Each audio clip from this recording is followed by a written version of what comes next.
to visit again, so we're glad to have her. She's with Community Housing Solutions. And Wayne Abraham has a guest. Tracy Lamoff has come back a second time, and she has an accounting consulting firm. Jenny Farley has a guest. My beautiful wife, Mary Kate. And lastly, Lisa Simpson has a guest. Yes, I'm happy to introduce my friend Melissa Turney. Melissa's a CPA. We've known each other for 10 years and she showed up. She was just a baby. If you want to tell them who you work for. I work for Pace Communications. I manage the finance department there. Well done. Okay, thank you. Thank you. Birthdays and anniversaries. Rick? Yes, sir. We have a couple of birthdays and one club anniversary. Is Dr. Lang in here today? Haven't seen you. All right. All right. He's got 22 years with us at the club. And we have a couple of member birthdays. Is Billy John here? Yeah. There he is. Been looking for you before. He just slipped in there. You got a birthday. Well, it's yesterday, right? Yep. All right. All right. Birthday. And today, Miss Dale Melzer has a birthday. So we all get to get in tune here and we'll give her a happy birthday, Dale. All right, join in with me. Happy birthday to you. Happy birthday to you. Happy birthday, dear Dale. Happy birthday to you. That's it. I've been a member here for a long, long time, and I gotta say that's probably the very best rendition of Happy Birthday. You just say low bar. Yeah, it is very low bar. Exactly right, buddy. Today is also a very, very, very special day, something we've been trying to do in this club for years and years and years. We have Auburn's badge. Congratulations, Auburn, please come up. Where are you? Gave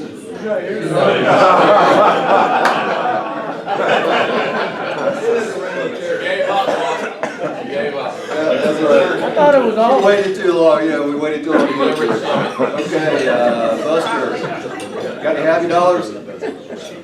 Happy dollars. Happy dollars. Chris, go ahead. It's 4 quarters, John. Robbie, you got the dollar.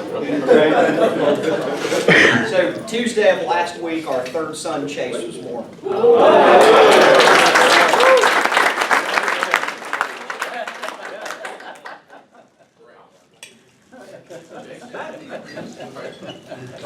Last Thursday, Ralph took me fishing on a pond that I've been wanting to fish for over 30 years at the corner of Cone and North Elm Street.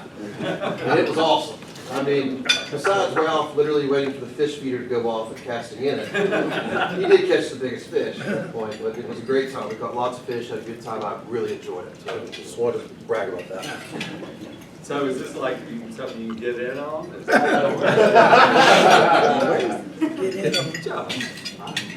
Well, it's June, and as of June 1st, my daughter, who you all know is in the Navy, was promoted to lieutenant. Well,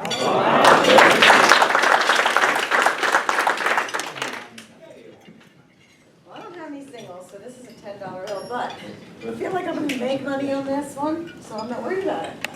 Rosa went to work yesterday. Does it pay? Yes, and she's going to make $10 an hour and a bonus at the end of every month.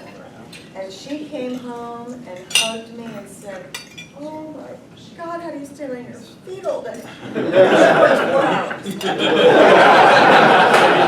She was exhausted. And I mean, she talked for about 30 minutes about, and she is working at Cougar Corner of Sanger. What is it? It's the Italian, the pizzeria at Revolution Mills. Okay. If you've not been there, you should definitely go. Somewhere between the hours of 4 and 9, she mopped. Oh, I could not have, she mocked, they were talking to her in Italian, and she said, I think they thought I was Italian, so they hired me, and I keep telling her, run with your story, your name is Rosa. You know, whatever, she cut the pizza, she experienced some rudeness, it was so humbling, it was so wonderful. And let me not leave out Victoria, she started a swim team. So, of course, it brings back a lot of memories about Hal, and we just still so love being involved in the swim community. And I know she doesn't want to do it, but she is, and I couldn't be happier, so.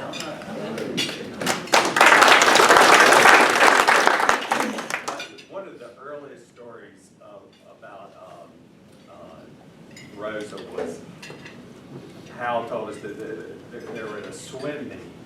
And she was one of her first races, and she was sort of dallying, not paying attention, and the race started, and everybody was like 20 yards ahead, and she just ran and dived in and won the race. This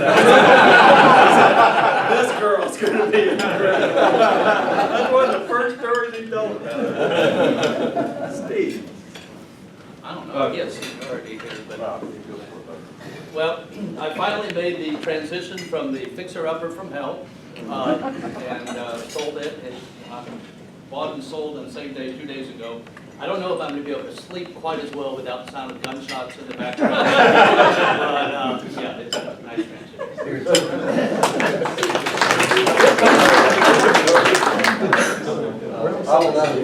I will not be here next Thursday, heading off on a trip that I was actually kind of inspired by James Dawson, one of our speakers, through his book, Final Rounds. I'm taking my son to Scotland. We're going to golf all the following week. I'll be at Glasgow Gales. Wow. Very nice. All right. Very far Thanks, Buster. I think today would have been my folks' 78th wedding anniversary, as Dad headed off into the Air Force. If you get an opportunity to watch the news and some things that happened tonight about what's going on in Normandy today, it's pretty special stuff. And of the two places in the world that I could say that speak to you when you go, one is Gettysburg and the other is beaches of Normandy. So if you ever have an opportunity, that's the place to put on your bucket list. All right. Following Walt here, I'm doing a multi-week trip. We have our changing of the guard when we get back. So Lisa, if something happens to Chip, we got 2 weeks. Yeah. Not joking.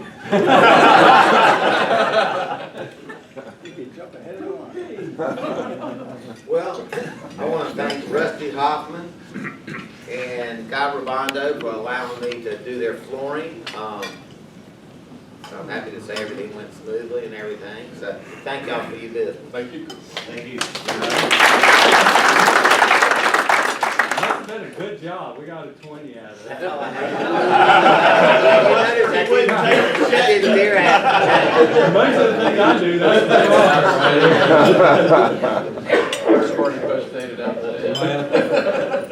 Grandpappy, we're watching The Deadliest Catch. I don't know if y'all see that, but we're watching The Deadliest Catch, and he said, you know, I've never once gone off to work, been swept overboard in 40-degree water, watched my coworkers die and thought, well, at least I'm fishing.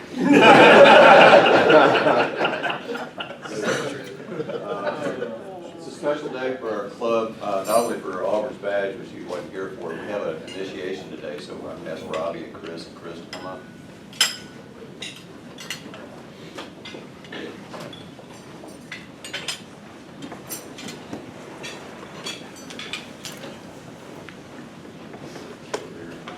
First, I'd like to ask Chris Neal to talk to us, say a few words about Chris Hampton, our new member.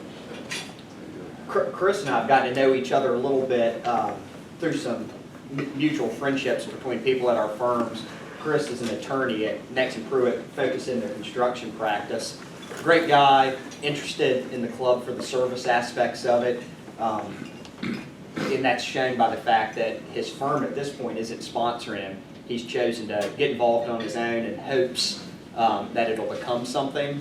But as we talked about it and talked about the costs and everything, all he was interested in talking about was service and getting involved with us. So we've got another sturdy back and some helping hands to keep our loads light.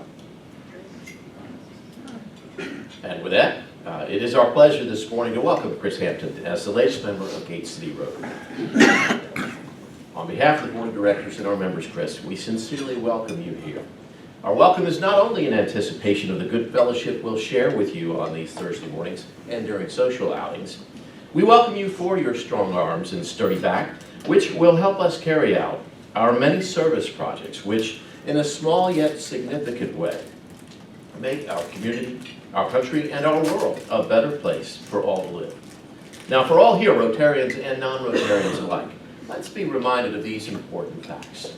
First, Rotary is not a political organization, but all Rotarians are vitally concerned with everything pertaining to good citizenship and the election of good men and women to public office. Second, Rotary is not a charitable organization, yet its activities exemplify the charity and the sacrifices that one should expect from people who believe that they have a responsibility to help others. Third, Rotary is not a religious organization, but it is built on those eternal principles that have served as the moral compass for people throughout the ages, as well as the foundation of our great country. And finally, Rotary is an organization of business and professional people pledged to upholding the highest professional standards. Rotarians believe that worldwide fellowship and international peace can be achieved when business people unite under the banner of service. And with that, I would like to request everyone to please stand for the delivery of the following charge. You, Chris Hampton, have been chosen for membership in the Rotary Club of Gate City. Your sponsor and fellow members believe you to be a leader in your special line of work, and that you embody the qualities of head and heart that fit you to interpret and impart the message of Rotary. You are the representative of your vocation to this club, or at least one of them. At the same time, you now become an ambassador of Rotary. We rely on you to carry the principles and ideals of service to those with whom you work.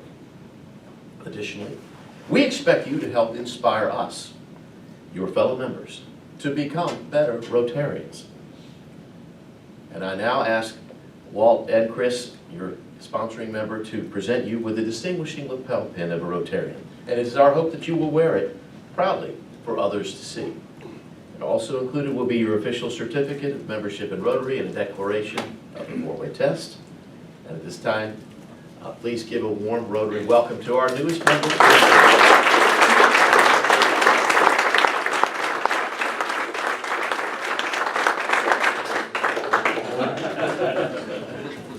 Fantastic. Guys, please welcome Chris into the club. Make it a point to say hello, introduce yourself, make him sit with you at breakfast, contact him, and of course, keep him in the network. Can we change ceiling time? Would you like to say anything? Sure. I want to thank Chris for sponsoring me. I've been to a few meetings as a guest, and just really look forward to meeting you all and working with you through service, and just really appreciate the opportunity to join you.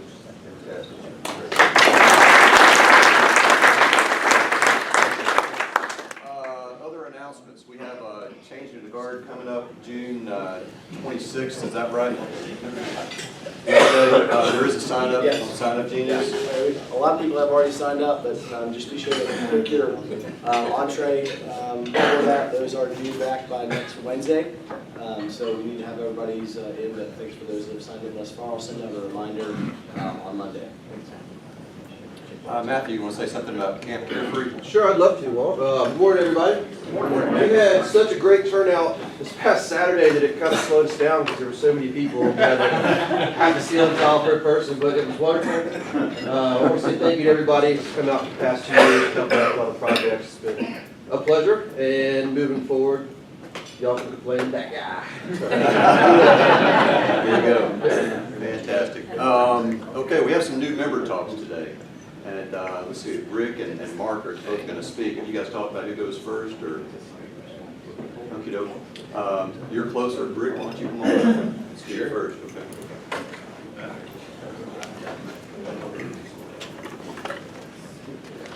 time do I have, Dr. Al? You got, well, 2 minutes, less than 20 seconds you've already wasted, so. Yeah, that's about what I thought. It's 14 pages. You got 10 minutes, man. 10 minutes. All right, so let me see what we can get done in 10 minutes. I was reminded, started talking about where I came from. There's an old baseball player, and he was an announcer too, and he would talk about somebody, and he would say, well, he was originally born in, well, I was originally born in Coffeyville, Kansas. And sure you all know Coffeyville. What are you laughing about? I mean, Coffeyville, they're known for some pretty heavy things. There was the Dalton gang, big gang of bank robbers and stuff, and they had their inn in Coffeyville, had a big bank robbery of the Bank of Coffeyville. Y'all know that from your history, of course. And then Coffeyville, I guess one of its most distinguishing things is, get this, they were the first ones to manufacture left and right boots. Yeah, so you buy left and right shoes, of course. Coffeyville was the first place that started manufacturing boots, one for the left foot and one for the right foot. So, yeehaw. My dad died when I was about 3 and a half, and shortly after that, Mom moved the family back to Muskogee, Oklahoma, which is where they all were born. I'm only Kenson and the whole group. So anyway, there used to be a song, Okie from Muskogee, and I love that song. And now I bring it up. So, any rate, I went from Muskogee to Memphis, Tennessee, and to go to the University of Memphis, and that's where I met my lovely bride. And we dated, got married, and made that our home for many years. Both of our boys, Ray and Jeff, were born in Memphis. And we moved over to Greensboro in 1985. So we have been here longer than any place else in our lives, and truly feel like North Carolinians now, no doubt about it. As an aside, we did have some adjustments to North Carolina. There were a few things that we had to adapt to. First of which was, I love hot dogs, and we learned the hard way that if you order a cheese dog in North Carolina, you get a bun, you get some mustard and ketchup, and you get cheese, you get chili and onion and slaw, and they hand that thing to you as a cheese dog, and you look in there and you're missing the weenie. You asked for a cheese dog. So anyway, this happened to my son. He's in the 3rd grade, and my youngest son, and he is Mr. Drama. And I always love it when he had some big thing to tell me. I'd come in and he said, "Guess what, Dad?" And then he'd go, and I know, boy, this is going to be good. So he was the first one to discover cheese dogs in North Carolina. He was at school. He asked for a cheese dog. He went back to his table and he looked on there. They forgot the hot dog. He walks back up to the cafeteria lady and said, "Oh, they forgot to put the weenie in my cheese dog." She said, "Son, you ordered the cheese dog. They don't come with the weenie in there." There's my little 3rd grade boy sitting, and I could just see him standing there saying, and he said, "Well, don't you get a hamburger when you order a cheeseburger?" "Yeah, Jim." So we learned, you know, you want cheese on your hot dog, you have to say, "All the way," and then tell them what you want on it. Gee whiz. All right, and the other thing, the weather. We love the weather here. I don't know if you all realize it, but Memphis is like hot. And humidity, Guy, you'll appreciate this, it all blows right up out of the Gulf, out of New Orleans, and it stops with the jet stream about right there, and it's often trapped. So we often would have days that would be, oh gee, 7 or 8 at night, still be in the 90s, and the humidity always felt like it was like 99%. So high humidity, hot. So we moved over here. We were just thinking, man, this place is fantastic. So we were at a baseball game for my youngest son, and we were sitting there in the bleachers and, God, this is great. It was like 7 in the evening, and it already cooled down to the low 80s or something like that. We're like, man, this North Carolina weather's great. There were a couple other parents sitting right in front of us, and moments later, after we had just said this, they were saying, can you believe this heat we're having? And the humidity is like, yeah, you probably thought the same thing. You don't have a clue as to what humidity. And the final thing, this is a little bit of embarrassment. Moved over here, 85, and as people will do, hey, where'd you go to school? And well, University of Memphis. And they're like, what? And so anyway, I'd hear other people where they had gone to school, and I kept hearing all these people who had gone to seminary, and yet they worked in business. Yeah, they'd gone to Chapel Hill. And where'd you go to Chapel Hill? Chapel Hill. And I'm sorry, back in Oklahoma, we think Duke, North Carolina State, University of North Carolina, they're Raleigh. You know, well, we got one of them right anyway. So anyway, got a big education on Chapel Hill. That's actually where UNC is. So now I do know, and I don't ask people, well, why are you working in business if you went to seminary for school? So I did we like, in our family, we truly do like UNC, Duke, North Carolina State, Wake. We like them all. And we've been people have tried to put us into one of those, choose one or the other. We can't, we like them all, so there you go. A couple of my passions are barbecue, contest, and water skiing. My father-in-law, Hal Evans, taught me how to slow smoke ribs. And they lived out in Nashville, Tennessee.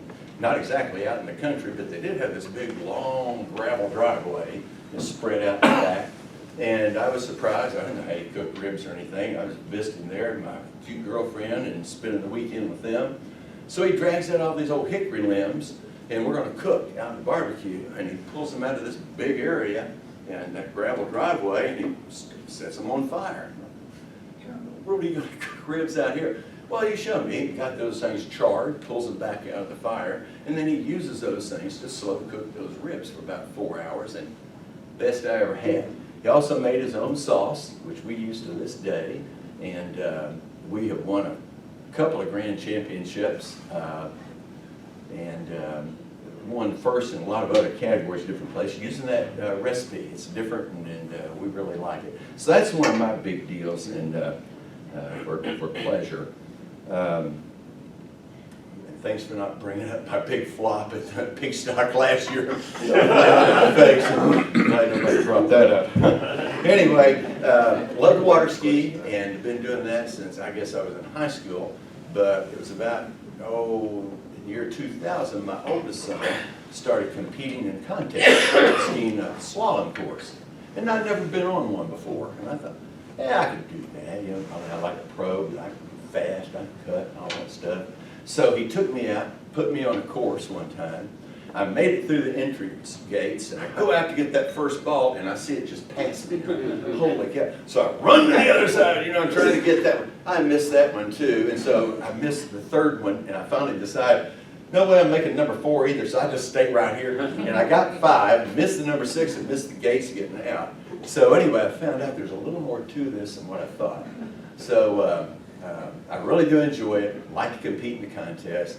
The last one I was in, this is a novice tournament, of course, all amateurs. But I won the state. I've done that 3 times, and in 2014, I won the regional championship as well. So it's good. They don't do you by age, they do you by your level of competence, and there you go. My work life had pretty well been spent in sales, and typically working as an enterprise account manager. Enterprise just meaning businesses have multiple locations. And that's how we came to North Carolina. I was managing a branch office in Jackson, Tennessee, home of Casey Jones. And IBM came knocking on my door, and they said they had this great opportunity. And it was, man, it sounded wonderful. And so I'm thinking, well, I might be going to work for IBM for the 2nd time here.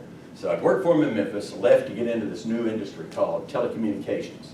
And it was exciting. We were competing with AT&T, taking on the giants, and we were helping people buy phone systems that had never done it before. And it was exciting. So anyway, they made me this offer, and they said, it's in North Carolina. And, well, it's a state next door here. Yeah. Where? And again, down in New Raleigh and Charlotte. So they said, well, you'll be working out in the Raleigh office, and your territory will be based out of Greensboro. I'm like, Greens what? And so, yeah, Greensboro. And I said, yeah, okay, fine. So they fly me over there to Raleigh, and I'm there for a few days and interviewing all these people, and yeah, I got the offer and all this stuff. Come on back and do your training. So naively, I pack up the car, family's still back in Tennessee, and I'm gonna head over here and get this new thing started. And I'm driving over here, and it's the first time it dawns on me, dang, Greensboro is like 700 miles from Memphis, where we came from. So anyway, great research. But we love Greensboro, and we love North Carolina, and we're glad to be North Carolinians and be here. I primarily, like I said, spent my time as an account manager. I worked for AT&T as well as IBM, and then started my own business in '99. And I do consulting for telecommunications and network communications. Then I left my business in 2009, went back to work for IBM a third time, and back selling software and enterprise software. And I just love that stuff. I am a software geek, and I get excited just talking about it. I know y'all see the look on your face, software. It's exciting, believe me. I left IBM twice. The third time they left me. About 26,000, me and my best friends, they said, we're reducing the workforce. And anybody that has to get on an airplane and fly to their job, we want to talk to you first. My sales territory was in Philadelphia, so every week I was climbing on the bird going to Philly for something. So anyway, they left me the third time, and I went back into business for myself and still doing network consulting.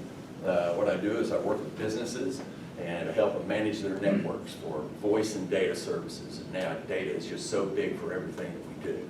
And try to improve the service that they're getting and try to get a better performance for their network, which we always do, and then drive price. So typically when I get through with a business, they've got vastly increased network capacity. They've upped their level of service in some company, and their price has just gone down. And it's kind of fun to do it. And then the final aspect of it, I'd love to talk about a company and their strategy for cloud computing. Cloud computing is just, it's the second thing that gets me excited beyond software. It is just the way of computing that is going, and most companies don't really have a strategy. They use the cloud somewhat, but they don't really have a strategy, and they're not thinking high enough level of what cloud computing could do for them. Backup. So that is one of the things that I just really love doing. I'm sure my time is up, and I'm a 3-time Rotarian. First time when I managed an office in Jackson, Tennessee, the owner of that company was a big Rotarian. It was like 6'10", big Rotarian. Really, it was huge on Rotary. And he had me join, and I was in there for a couple of years, and I was like many. I was Rotarian in name only. I attended and did the volunteer stuff, but not really into it. When I started my own business in '99, I joined Crescent Rotary Club, and loved Crescent. Kelly and I were president of our clubs the same year. We were just talking about, we learned to say the Pledge of Allegiance. I'm going to do it again here at Kelly. It's one nation under God. There's no comma there. We all go, one nation under God. And so Kelly and I learned that at our inauguration, and we learned the president, and both of us do it, nobody else does, so please remember no comments. I left Crescent a few years ago, and Mike Conrad, who I see over at our gym, we work out together, been hammering me for I don't know how long. You all know Mike, you see him coming, you just might as well say, whatever it is, Mike, okay, I'll do it, you know, just save yourself the thing. He insisted I come back, and of course, I knew this club, I love this club. And I'm so glad to be a Gate City Rotarian, and thank you for having me.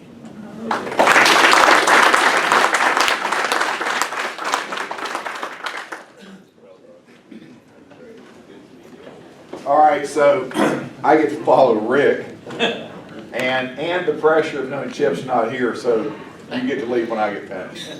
So, my name is Mark Littrell, for those of you who don't know, most of you do, and I'm going to follow some of Rick's themes in telling my story today, and I appreciate being asked to speak. Walt, I don't have a PowerPoint, but I do have a couple of props I'll share with you. I have been in Greensboro since 1987. I'm married, my wife Kim. I have 3 daughters. They're all grown. Allie lives here locally, 31, with her, she's 31 years old. Her husband's named Adam. She has blessed us with 3 grandchildren. Franklin's 4, and then the twins, Henry and Elma, are 1. And we just returned from a vacation to Hilton Head, and I can tell you, a vacation with 3 under the age of 4 is not a vacation. In fact, my daughter and her husband couldn't wait to get back to work. It is tiring chasing kids around the pool and the beach. My second daughter, Abby. Abby is in Charlotte. She's an attorney. For the attorneys in the room, you may know the firm. She's with Ogletree Deacon. And she's doing great. She just settled her first big class action suit. She's very proud of that, so nice feather in her cap. And our youngest daughter, Lindsay, is also a realtor, and she worked on our team for a while, but now she took a job managing a new property for Signature Properties. And many of you know Signature. They're a local Greensboro firm, but their newest property is in Raleigh, in the Briar Creek area. And so we're really proud of her and her accomplishments. That's where I am now, but let me kind of back up and tell you how I got here. So along the theme of being in a rural small town that many of you may not have ever heard of, but then maybe have when I connect the dots for you, I grew up in eastern Kentucky. Very small town. I was born in a town called South Williamson, Kentucky. I looked it up last night just to tell you how small it is. The population as of 2010 was 502. We were a suburb of a much larger area, right on the West Virginia border, Kentucky-West Virginia border. And we were a suburb of a town called Williamson, West Virginia, which to us was the biggest city on the planet, population 3,000. When I was 10 years old, my family, my father got the opportunity. He was in the retail business his whole career. Ran a 5 and dime store, which then turned into a chain of 5 and dime stores. And all you guys remember the old Woolworth stores with the lunch counters. And he was in there at 6 o'clock every morning making eggs and coffee for everybody in the community. But he got this big promotion, and we moved to the county seat, the big city of Pikeville, Kentucky. Population 5,000. So that's where I grew up. Very small town, and the connection to that, and I know Walt brought this to my attention. I'm in the middle of reading this book, and I know Tom mentioned earlier that he's read it, Hillbilly Elegy. Oh, yeah. And it's a sad story, but it's a tale of a culture in that part of the world that very few understand or recognize, but I can truly relate to. You know, in a town like that, in towns like that, it's the whole world revolves around the coal mining industry. Basically, I tell people all the time, everyone I knew, everyone I was related to, were somehow, some way involved in the coal business, with the exception of my parents. And I don't know how that happened, but I guess coal miners need 5 and dime stores too. So, and they need their supplies. So, I can tell you that in a high school graduating class, and for any of you who've read this book, you'll appreciate it, but from a high school graduating class of fewer than 70 kids, more than 10% of them are dead, and I'm 55 years old. So that gives you a little bit of the statistics of what a rough life is in eastern Kentucky. But not to be sad, it also brings me to some of the positive things in life, because it teaches you something and it gives you a desire to do one thing that every kid in eastern Kentucky wants to do: get the hell out of eastern Kentucky. You know, so I had a goal and I had a gift, and I had good mentors, and I had the opportunity to do something most of my friends didn't do, because of one theme that sort of follows me through life. That is, you can't teach tall. I was a big kid. Football came naturally to me, and so not long after I started high school, I started being recruited to play college football, and that's what got me out of town.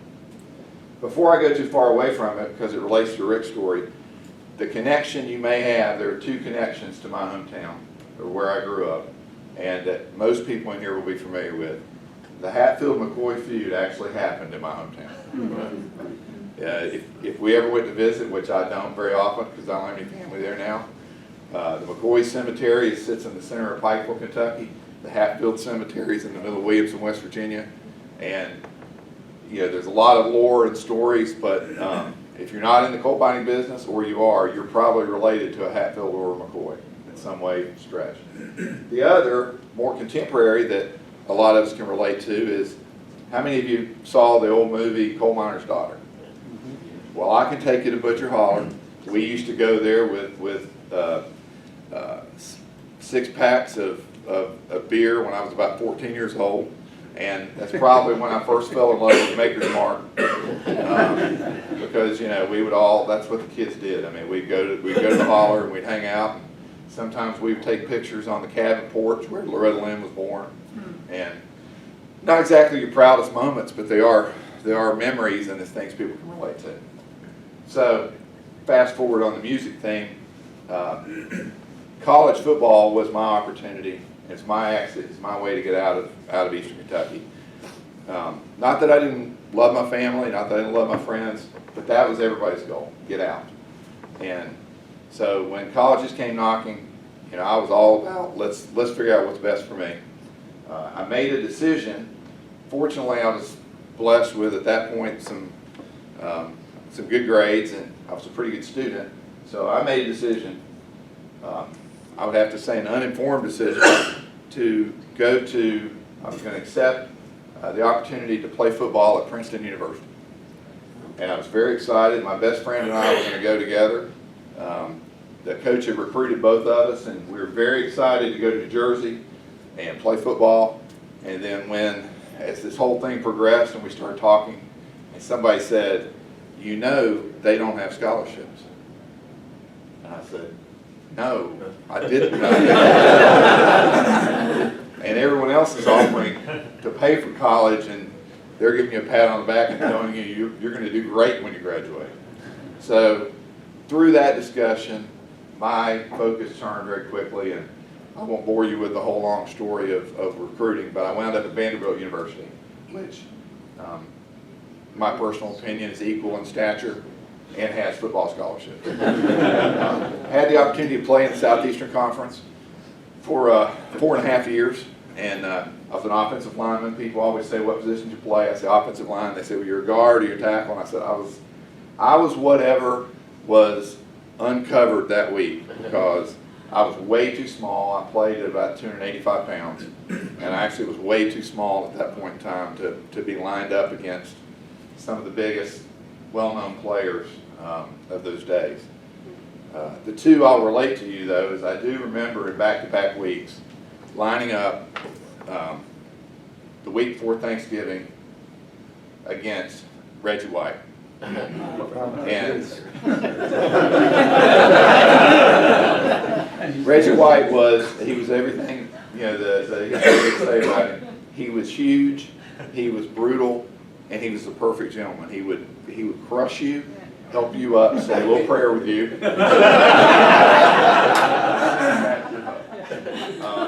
And then you line up and he would do it to you again. So that was that week. The week before that was the blessing of Reggie White. The week before that, we had just finished a trip to Virginia Tech, and I had the opportunity to play against Bruce Smith. Completely different personality.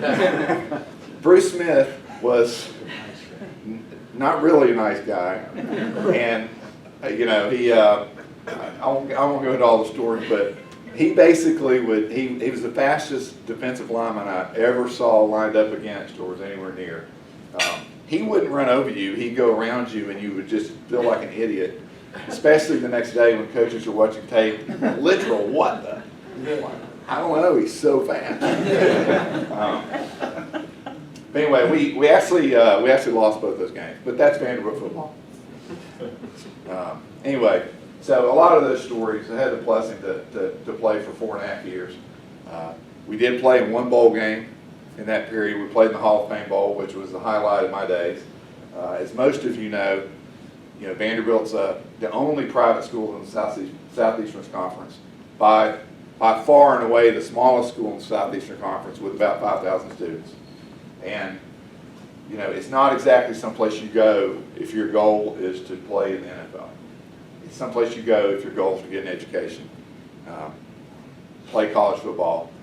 A few guys will go on to the next level, but most of us do not. For me, as I meandered through my football days, decided to focus my energies on education, what I truly loved, which was statistical analysis. Now, take the clock back to early 1980, because I graduated college in 1985. Being majoring in statistics, focusing in statistical analysis sets you up for a fantastic career. None. You get to be a math teacher or a sociology teacher. There are no jobs. So I decided my focus, my last semester of school, was get a job. Do whatever you can, get in every interview you get in. And it brought me back to my theme of you can't teach tall, because my last semester, my last summer job before I graduated from college was with a bank. And we all know you go back to your hometown this summer and your parents have arranged for you to have a job. And my parents arranged for me to have a job at the local bank. And there was only one. And I was supposed to show up on Monday morning, and I was supposed to look sharp and do whatever they say. And I thought I was walking there to learn to be a bank teller, and that was going to be my summer job.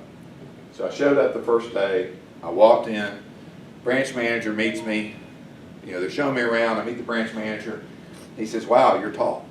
I said, "Yes, sir. I'm Mark." He said, "Well, you're also tall." And I said, "Yeah, well, yes." And I was bigger then too, because I was in the middle playing college football.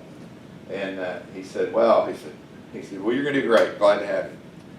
Next day I show up for work. Trained that whole Monday. Next day I show up for work. The branch manager says, "The president of the bank wants to see you." I said, "Okay." I figured he just wanted to meet me. I met him before. It's a small town. We all know each other. But he's a friend of my parents.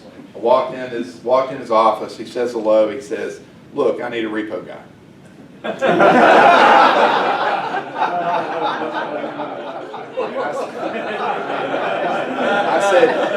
I said, what's a repo guy do? He said, when people don't pay for their stuff they buy, somebody's got to go get it.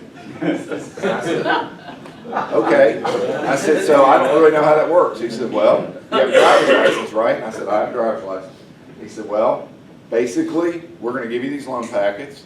You're going to go knock on people's doors, and you're going to tell them you need the money or you need the keys." Sounds like an easy job. I'll do it. Why not? So I spent that summer as a repo guy. And I can tell you, when you're repoing in Eastern Kentucky, I repoed coal trucks. Anybody know what a coal truck is? Yeah. The big chunky coal trucks? I repoed coal trucks. I repoed tanning beds. That's a whole nother story. And what I refer to as the Pizza Hut projection TVs.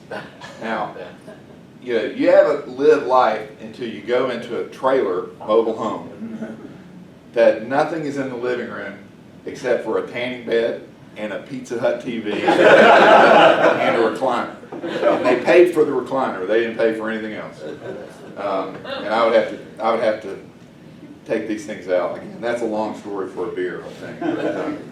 But that led me to, take me back now to where I'm trying to find a job coming out of Vandy. One company that I could really relate to was Sears Roebuck. Sears was hiring credit collection workers. And I actually felt like, okay, credit collection, a little bit of the math thing, and I had some experience. So I decided I'm going to pursue this. So I took a job at Sears. Sears placed me in Orlando, Florida.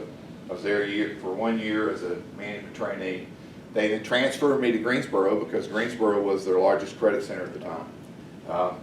And for those of you who don't know, the credit center, the big warehouse plant that's over where Target is on Lawndale, the building you see there now is about half of the old Sears warehouse.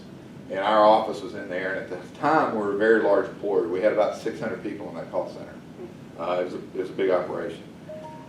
From there, I took a job with a private collection firm,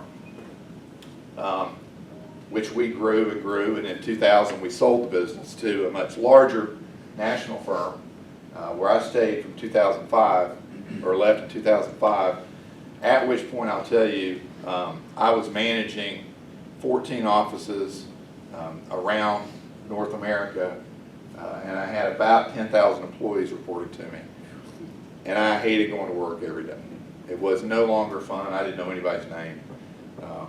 It was purely profit. It was all based on profit. It was no longer based on personal touch or involvement in things. So I left there, piddled for a couple of years, and then jumped right back in and started my own business over. So did that for a few years. 3 years ago, I sold that business and stepped aside and joined my wife in her real estate practice. And I've loved every minute of it. We've had the good fortune of, like I said, we had our daughter work with us for a while. We've had a great opportunity to serve the community, and for the first time in many years, we're in a position where people thank us for the work we do, and I know Steve can relate to that. And people really appreciate it when you help them fulfill their dreams by either buying a home or selling a home or both. And so I thank all of you for giving me an opportunity to speak today, and I do appreciate being a part of Gate City Rotary. But one final note before we shut this whole thing down is let me tell you what I'm doing this weekend, because I have two hobbies, and they're very close to many of you. Many of you have been involved in them.